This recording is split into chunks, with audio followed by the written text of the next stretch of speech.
Hi guys, welcome to my kitchen and welcome to my home. Today we're making lasagna.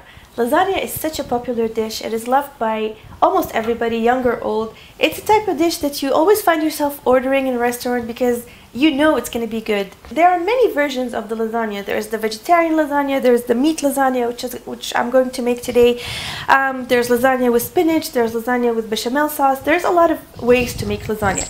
The lasagna that I'm going to make today is basically your basic tomato-based sauce with minced beef and of course cheese. I do find that a lot of people like to use bechamel sauce on their lasagna. I personally don't like bechamel sauce with the lasagna. I prefer it with other pasta dishes. But if you're used to cooking your lasagna with bechamel sauce, continue doing it that way. It shouldn't, it's basically you're just going to add it on top of the lasagna that we're going to make today. The sauce that I'm going to be doing today is your basic meat sauce, which is used for spaghetti or basically any type of pasta. So you can definitely use that to build your lasagna, and then if you want to add bechamel sauce, go right ahead. Also, lasagna calls for ricotta cheese. Unfortunately, where I live, which is in Amman, Jordan, it is very difficult to find ricotta cheese, so I'm going to skip it. But definitely, if you have it available, then you add a layer of ricotta cheese with with your layer of meat and mozzarella. But like I said, because I don't have it here, I'm not going to deprive myself from lasagna. I'm still going to make it with just mozzarella, but you can of course include ricotta cheese. And the last thing I want to talk about before I go on to the ingredients is the type of tomato sauce that you should use for this, or that I'm going to use for this lasagna. I'm going to use tomato puree, which is basically strained crushed tomatoes. And this might seem trivial to some of you, but here in Jordan, I actually was not able to find this up until about 2 years ago.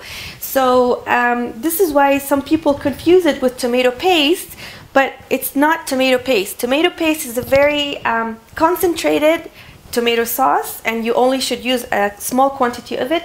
Tomato sauce or tomato puree is basically tomatoes that are pureed.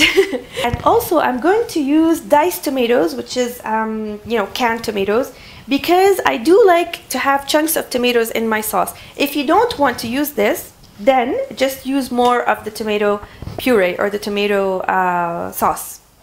Now, if you cannot find this in your store, then you can definitely substitute this for this.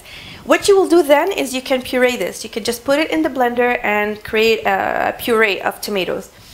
And last but not least, you should not confuse this with the ready-made tomato sauce or pasta sauce, because I actually never use this. I don't even know why I have it in my pantry. It's almost expired. But I really want to emphasize that you should not use the pasta sauce, the ready-made pasta sauce, because it doesn't quite taste as good as if you would make the sauce by yourself from scratch and by adding your favorite seasonings to it.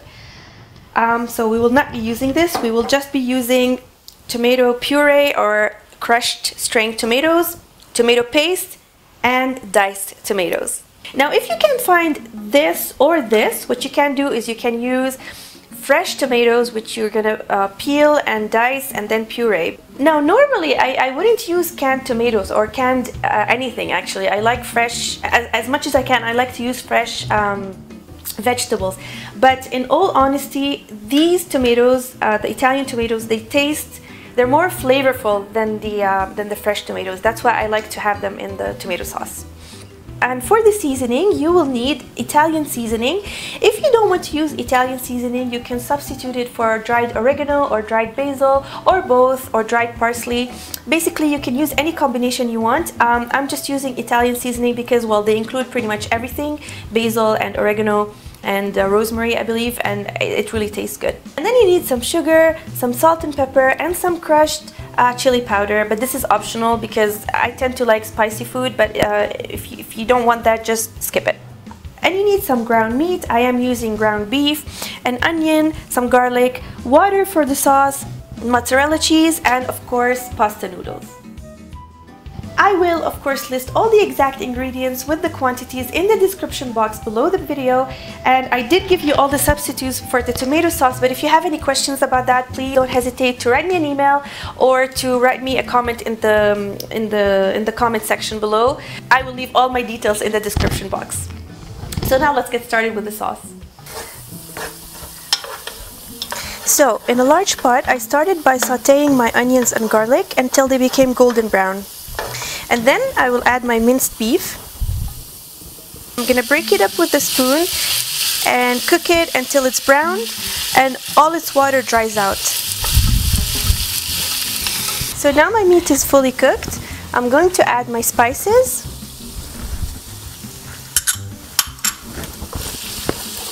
The tomato paste.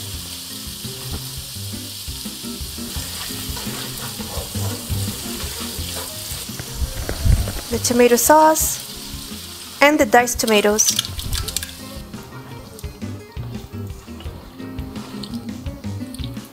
Add a little bit of water.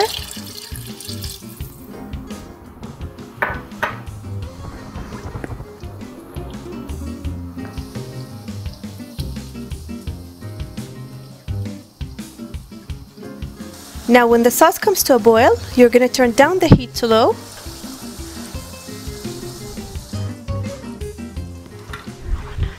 I'm going to cover it and let it simmer for about an hour. So while my sauce is simmering, I'm going to boil my noodles. So to a pot of boiling water, I'm going to add a little bit of salt and some oil. Now, boiling lasagna noodles is actually quite tricky because they are very big and they tend to stick to one another if you overload the pot. So don't attempt to boil the whole pack at once. Obviously, start with few noodles at a time. So I'm gonna put these are 6 noodles. You see, I don't want to overload the pot, and that way when they boil, I take them out and I replace them with other noodles. Otherwise, they're just gonna stick to each other, and when you try to remove them apart, they're gonna tear up. Okay, so when my noodles are cooked, I'm gonna remove them and place them on some kind of flat dish to let them dry, or to drain them actually.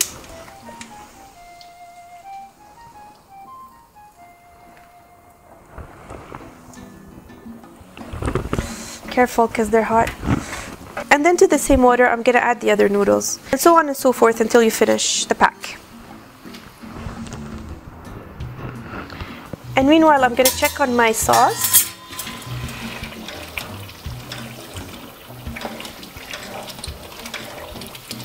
And taste it to see if it needs more salt. So now my sauce is ready, my noodles are ready, and now it's time to assemble the lasagna. I'm gonna start by spraying the baking dish with some cooking spray. You can, of course, just spread some oil. And then I'm going to place a thin layer of sauce just to ensure that the noodles don't stick to the bottom of the dish. And then you're gonna place a layer of lasagna noodles. You want the noodles to overlap just a tiny little bit, so as just, to seal this layer. And here, this one, I'm gonna place those pieces that broke, because you are going to get broken pieces of lasagna. So here. And now I'm going to put another layer of meat sauce.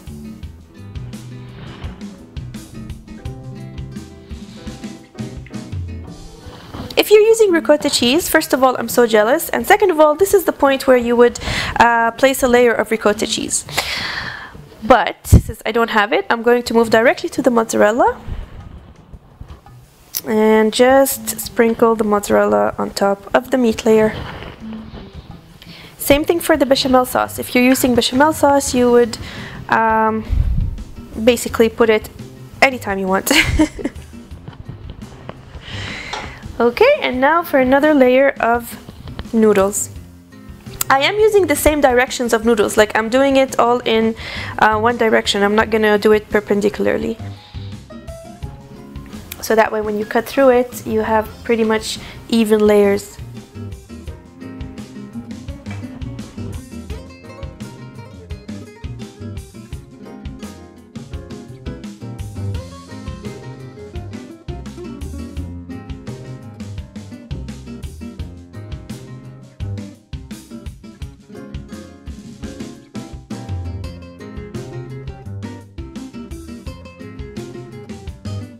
So I have placed 4 layers of noodles.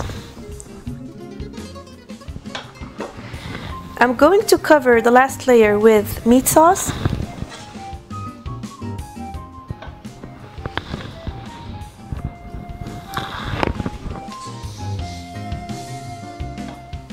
And finally, I'm gonna top the whole thing with some cheese.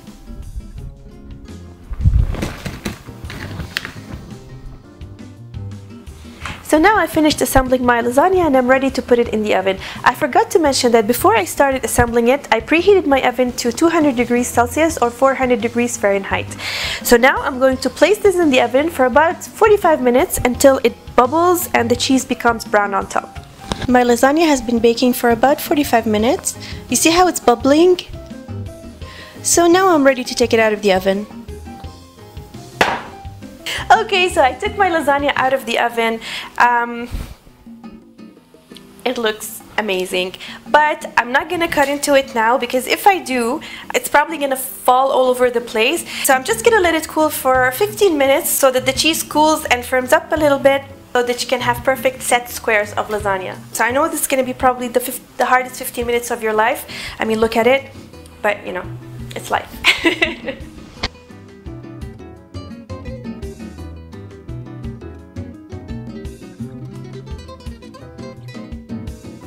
Okay, so I'm not gonna lie and pretend to taste this in front of you guys because it was dinner time and we were starving and we just dug in, and this is pretty much what's left of the lasagna. But this is what it looks like. It was really good. It was so delicious. I'm still gonna help myself to a snack even though I finished pretty much half the dish. But that's how good it is. I really hope you try it, and I'd love to hear from you, your comments, your feedback, or if you have any questions. I really hope you enjoyed this video, and please, if you haven't already, subscribe to my channel. Bye!